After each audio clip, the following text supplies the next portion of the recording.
Hi, my name is Rebecca, and my project is on the function of Zelda's second zinc finger. So, embryogenesis is a key process of development in which a fertilized egg becomes an embryo. This process lays the foundation for further development into a complex multicellular organism. During the first hours following fertilization, the initial events of embryogenesis are controlled by the maternal gene products. This essentially means that the mother's RNA and proteins control embryo's initial development before its own genes become active. At some point, control is transferred to the zygotic genome through a process called the maternal to zygotic transition. Zelda is a crucial transcription factor for the activation of the zygotic genome during early Drosophila development. It is a pioneer factor that can bind condensed DNA chromatin to initiate gene expression. Embryos that lack Zelda have target genes that are either delayed, absent, or shown reduction in expression. Mutations or absence of Zelda can be lethal for embryos, showing just how crucial this regulator is. The Zelda contains 6 zinc fingers, of which zinc fingers 3 to 6 bind to tag team sites that are found in regulatory regions of embryonic genes, whereas the second Zelda zinc finger binds to a guanine-rich motif. Currently, the function of Zelda's second zinc finger during embryogenesis is not fully clear. Thus, it is important to study the function and role of its second zinc finger during this early developmental process. Eve gene is expressed in a pattern of 7 stripes on both the dorsal and ventral side of the early embryo. Gap genes control the spacing of these stripes by creating localized regions of activation and repression.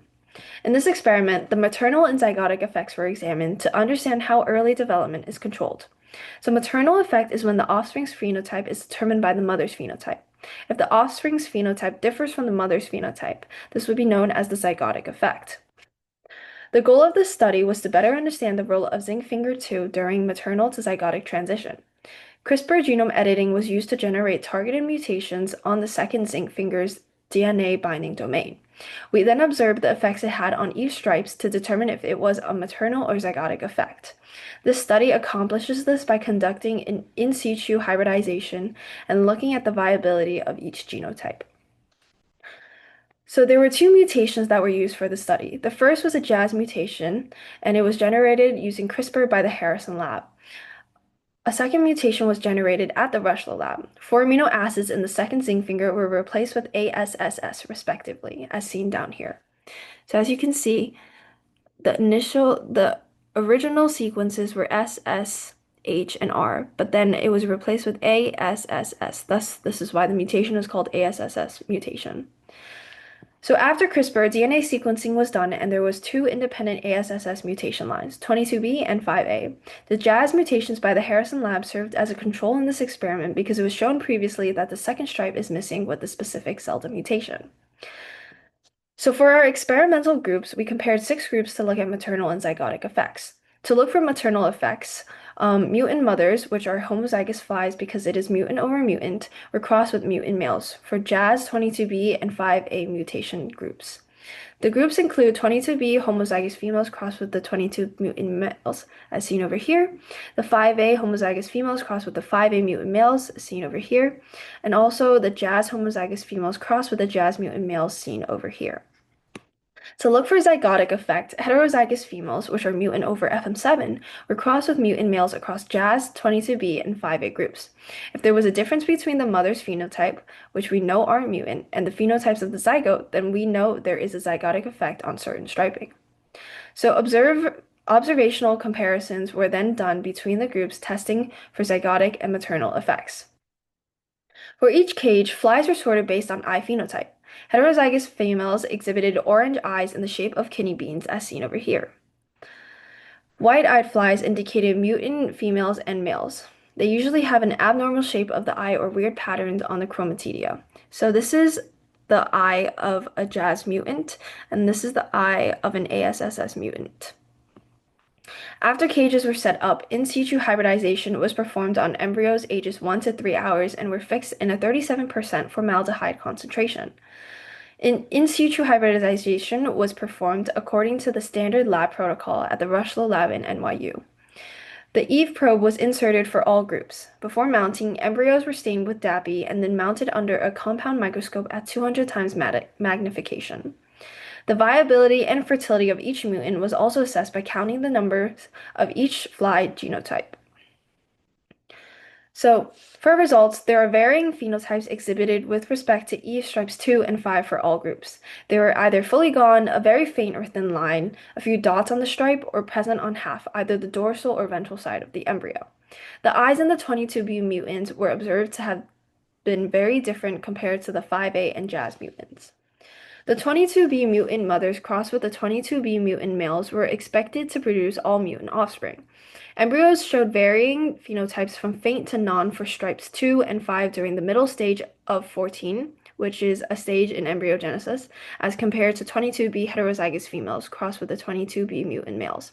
Stripe 2 is faint in early 14 and mid 14 stage, but it recovers in the late 14 stage. However, for many of the embryos, stripe 5 is very faint to almost gone across early, middle, and late stage 14, despite the mother being heterozygous. The 5A mutant mothers were crossed with the 5A mutant males, expected to have all mutant offspring as well.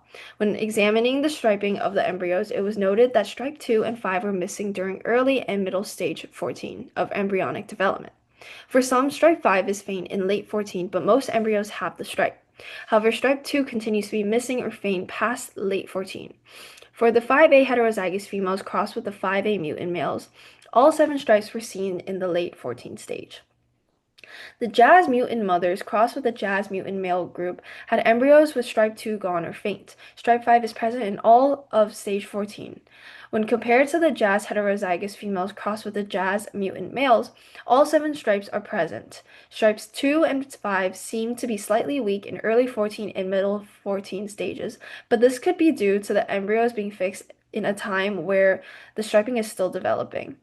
When comparing the embryos of 2 mutant parents to the embryos of the heterozygous females and mutant male group, stripe 2 seems to appear in the groups with heterozygous females. This indicates that the appearance of stripe 2 is a maternal effect. When mothers are mutant, the embryos lack stripe 2. However, when the mother is not mutant, the offspring have stripe 2 present.